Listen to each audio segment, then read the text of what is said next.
రెడ్డిగా గత అసెంబ్లీ ఎన్నికల్లో car puncture అయిందన్నారు CM Revanth. అధికారంలో ఉన్నప్పుడు బీఆర్ఎస్ నేతలు ఎప్పుడైనా యూసఫ్గూడలో పర్యటించారా అని ప్రశ్నించారు. సినీ కార్మికులను బీఆర్ఎస్ ఏనాడు పట్టించుకోలేదన్నారు. కృష్ణానగర్ నంది అవార్డులకు నిలయమని అన్నారు సీఎం. కాళేశ్వరంపై సీబీఐ ఎందుకు ఎఫ్ఐఆర్ చేయలేదని ప్రశ్నించారు.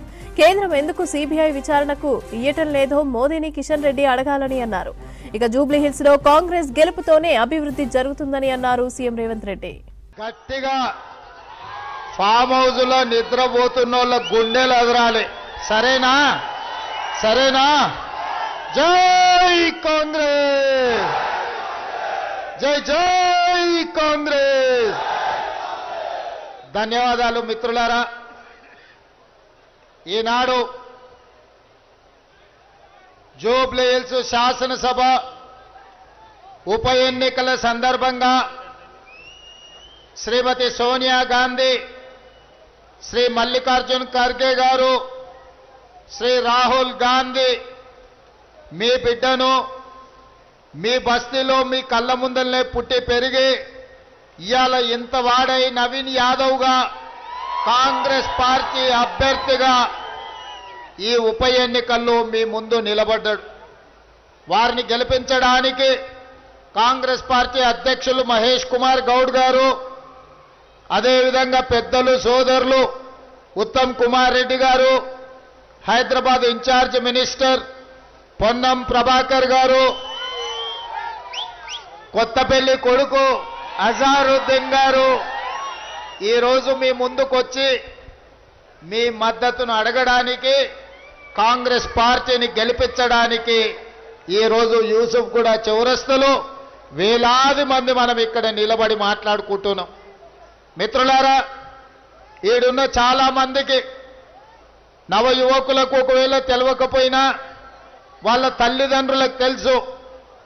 పేదోళ్ళ గుండె ధైర్యం ఇతర జిల్లాల నుంచి, ఇతర రాష్ట్రాల నుంచి, ఇతర ప్రాంతాల నుంచి ఈ హైదరాబాద్ మహానగరానికి ఉద్యోగ ఉపాధి అవకాశాలకు వస్తే నిల్వ నీడ లేని ప్రతి పేదవాడికి గుడిసేసుకొని ఒక గూడు కట్టుకోవడానికి, వాళ్ళ గుండెల్లో ఒక ధైర్యాన్ని నింపడానికి పీజేఆర్ అని ఒక టైగర్ ఈ హైదరాబాద్ నగరంలో ఉండేవాడు.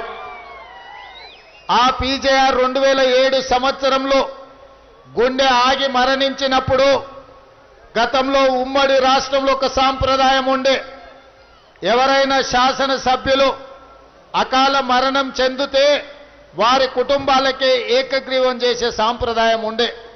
2007 సంవత్సరంలో రాజకీయ ప్రత్యర్థి అయిన పీజేఆర్ తెలుగుదేశం పార్టీ మీద ఎన్ని పోరాటాలు చేసినా చంద్రబాబు నాయుడు గారు విజ్ఞత ప్రదర్శించి పీజేఆర్ కుటుంబానికి ఏకగ్రీవంగా చెయ్యడానికి ఆనాడు తెలుగుదేశం పార్టీ ఎన్నికల బరిలో అభ్యర్థిని నిలబెట్టలే.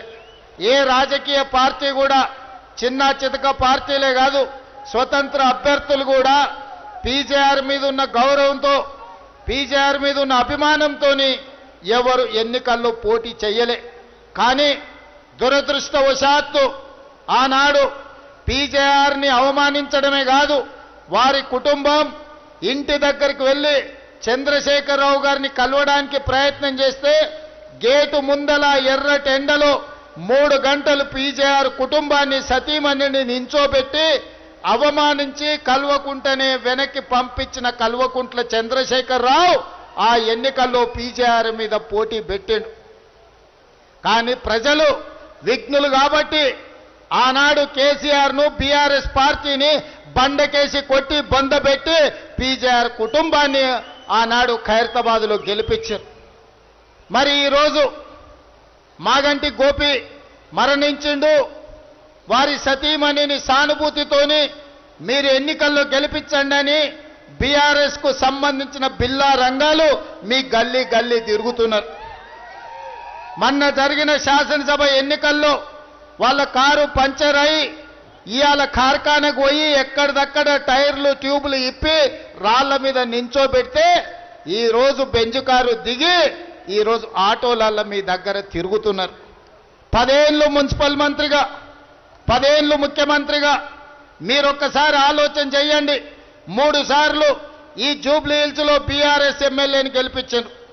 3 సార్లు 2014, 2019, 2023 3 సార్లు భారతీయ జనతా పార్టీ సికింద్రాబాద్ పార్లమెంటులో గెలిచింది. వాళ్ళే మంత్రులుగా ఉన్నారు రాష్ట్రంలో, కేంద్రంలో. ఈ 12 ఏళ్లలో నేను ఈ రోజు ఇక్కడున్న యువకులను అడగదలుచుకున్నా, మున్సిపల్ మంత్రిగా ఒక్కరోజైనా కేటీఆర్ మీ గల్లీకి వచ్చిండా?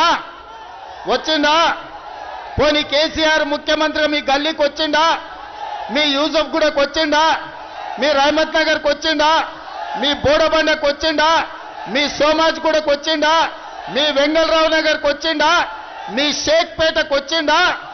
మరి ఎక్కడికి రాని ఈ సన్నాసులు సిగ్గు లేకుండా ఇవాళ ఓటు అడగడానికి గల్లీకి తిరిగి పొర్లుడు దండాలు పెడుతురు.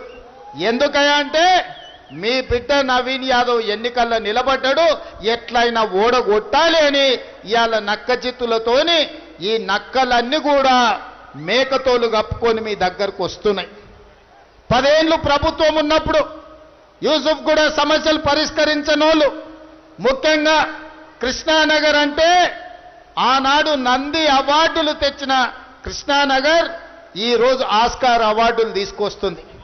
ఇవాళ 1964లో సినీ కార్మికులను, సినీ పరిశ్రమలో గొప్ప వ్యక్తులను గుర్తించి 60 ఏళ్ల కిందనే నంది అవార్డులను ఆనాడు కాంగ్రెస్ పార్టీ ప్రారంభించింది. సినిమా కార్మికుల శ్రమను గుర్తించి చెన్నైలో ఉన్న సినీ పరిశ్రమను హైదరాబాదు నగరానికి తరలించడమే కాదు, రామనాయుడు, అన్నపూర్ణ, పద్మాలయ లాంటి స్టూడియోలకు సగ్వకు భూములు ఇచ్చారు. సినీ కార్మికులకు చిత్రపురి కాలనీ ఇచ్చారు. ఆనాడు ప్రభాకర్ రెడ్డి గారు మణికొండలో ఈ కార్మికుల కోసం తను కష్టపడి సంపాదించిన 10 ఎకరాల భూమిని ఉదారంగా దానమిస్తే దానికి 67 ఎకరాలు తోడు చేసి ఆనాటి ప్రభుత్వం మర్రి చెన్నారెడ్డి చిత్రపురి కాలనీ కట్టించి సినిమా కార్మికులను ఆదుకున్నారు. 10 ఏళ్లు కేసీఆర్ ముఖ్యమంత్రిగా ఉన్నప్పుడు ఏ ఒక్క సినిమాకు నంది అవార్డులు ఇవ్వలే.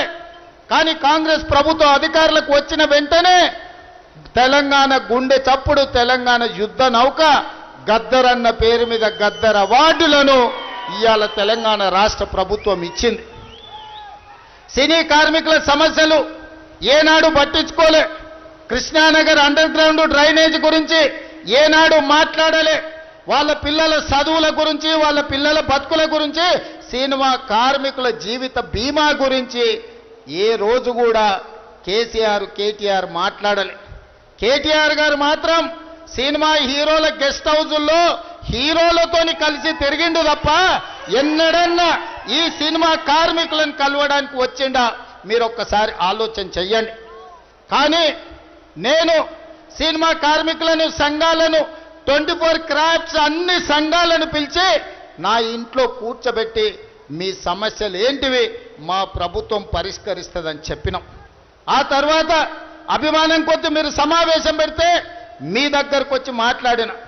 ఇవాళ ఈ ప్రాంతంలో ఉండే సినిమా కార్మికులకు నేను మాట ఇస్తున్నా, మీకు లైఫ్ ఇన్సూరెన్సే కాదు, ఆరోగ్య భద్రత, జీవిత బీమా భద్రత, మీ పిల్లల చదువుల కోసం నర్సరీ నుంచి 12వ తరగతి వరకు ప్రత్యేకమైన పాఠశాల నిర్మించి టిఫిన్, మధ్యాహ్నం లంచ్తో సహా మీ పిల్లల చదువులకు ఆదుకునే బాధ్యత కాంగ్రెస్ పార్టీ